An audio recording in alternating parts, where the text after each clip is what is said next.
Praise the lord. ఈరోజు మన కొరకు దేవుని మాట ఇర్మీయా గ్రంథము 39వ అధ్యాయము 18వ వచనం. నీవు నన్ను నమ్ముకుంటేవి గనుక నిశ్చయముగా నేను నిన్ను తప్పించేదను.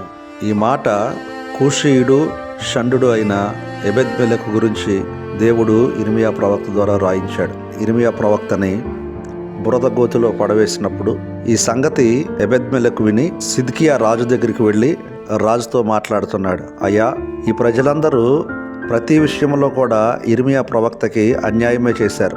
ఆయన అన్యాయంగా బాధించబడుతున్నాడు. అదే బురద గోతులో అలాగే ఉంటే అతడు చనిపోతాడు, అతన్ని ఎలాగైనా విడిపిద్దాం అని చెప్పినప్పుడు, సరే వెళ్ళు విడిపించు అన్నప్పుడు షండుడైన ఎబెద్మెలెకు తనతో పాటు ఒక 30 మందిని తీసుకుని వెళ్ళి బురదగోతిలో ఉన్న ఇర్మీయాను పైకి లేవనెత్తారు.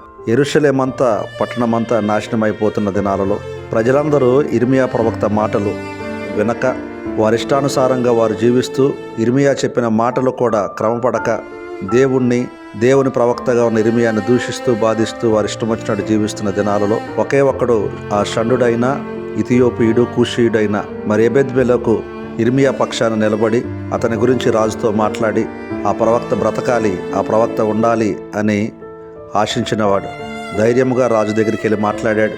ఆ ప్రవక్తని రక్షించాడు. అందుకనే అతని గురించి రాయబడిన మాట, నీవు దేవుణ్ణి నమ్ముకున్నావు కాబట్టి నేను నిశ్చయముగా కాపాడుతాడు దేవుడు.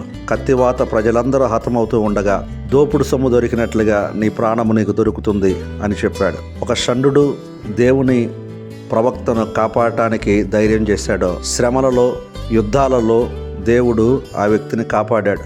కారణం ఏంటో తెలుసా? అతడు షండుడైన దేవుని యందు నమ్మకం ఉంచాడు. దేవుని సేవకుడి విషయంలో అతను చేయాల్సిన బాధ్యతను అతను చేశాడు. నేటి దినాలలో చాలాసార్లు మనము మన కుటుంబాలు కూడా గోతుల్లో దిగబడుతూ ఉన్నాయి. ఎవరు ఎటువంటి గోతులో ఎటువంటి సమస్యలతో ఎటువంటి ఇబ్బందుల్లో ఉన్నారో మనకైతే తెలియదు. ఒక ఎబెద్మెలెకు లాగా నువ్వు వారికి చేయగలిగిన సహాయం చేయి. అంతేగాని ఇందువల్ల నీకు అలాగైంది, అందువల్ల నీకు అలాగైందని ఎవరిని నిందించి బాధ పెట్టకు. దేవుని నమ్మిన మనము ఎవ్వరము కూడా వేరొక వ్యక్తిని బాధ పెట్టడానికి వీల్లేదు. ఒక వ్యక్తిని మనం ప్రోత్సహించి బలపరిచేవారిగా ఉండాలి, కానీ ఏ వ్యక్తిని తృణీకరించకూడదు. రెండవది, సేవకుల విషయం. ప్రవక్త బురద గోతిలో ఉండటం. నేటి దినాల్లో ఉన్న సేవకులు చాలా ఆర్థిక సమస్యల గోతిలో ఉంటున్నారు, అనారోగ్యాల సమస్యల గోతుల్లో ఉంటున్నారు, ఇరుకులు ఇబ్బందులు, కుటుంబాన్ని పోషించుకోలేని గోతుల్లో, ఒంటరితనపు గోతుల్లో, మందిరంలో ఉన్న కొరతల గోతుల్లో ఇటువంటి వారు ఉంటుండగా దేవుడు ఆ గోతులో నుంచి వారిని లేవనెత్తడానికి నేను ఏర్పాటు చేసుకున్నాడేమో. ఈ రోజన్నా నీ సేవకుడి ఆర్థిక విషయాల గురించో, నీ సేవకుల యొక్క ఆహార విషయాల గురించో, నీ సేవకుని యొక్క సమస్యల విషయాల గురించో ఆలోచించి వారిని ఎలాగైనా ఈ గోతుల నుంచి లేవనెత్తాలి అనే ఒక ఆశ కలిగి నీవు ఉన్నావా? ఏ కష్టం వచ్చినా, ఏ బాధ వచ్చినా, ఏ ఇబ్బంది వచ్చినా, ఎటువంటి పరిస్థితులు మనకు ఎదురైనా మనల్ని వెన్ను తట్టి మనకు ధైర్యం చెప్పి మన కోసం ప్రార్థన చేస్తున్న సేవకుడు ఎటువంటి బురద గోతిలో ఉన్నారో ఒకసారి ఆలోచించి వారిని పరామర్శిస్తూ వారిని పైకి లేవనెత్తుదాం. అటువంటి వారిని దేవుడు కాపాడి భద్రపరిచి నడిపిస్తాడు.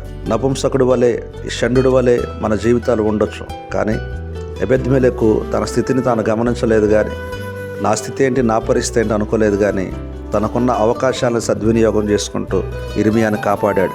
మనం కూడా మన కుటుంబాల విషయాల్లో, మన సేవకుల విషయాల్లో మనకున్న అవకాశాలను బట్టి ఆ గోతిలో నుంచి వారిని పైకి లేవనెత్తుదాం. అందరం సంతోషంగా ఆనందంగా దేవుని పనిలో ముందుకు సాగుదాం. దేవుడి మాటలు దీవించునుగాక. ఆమెన్.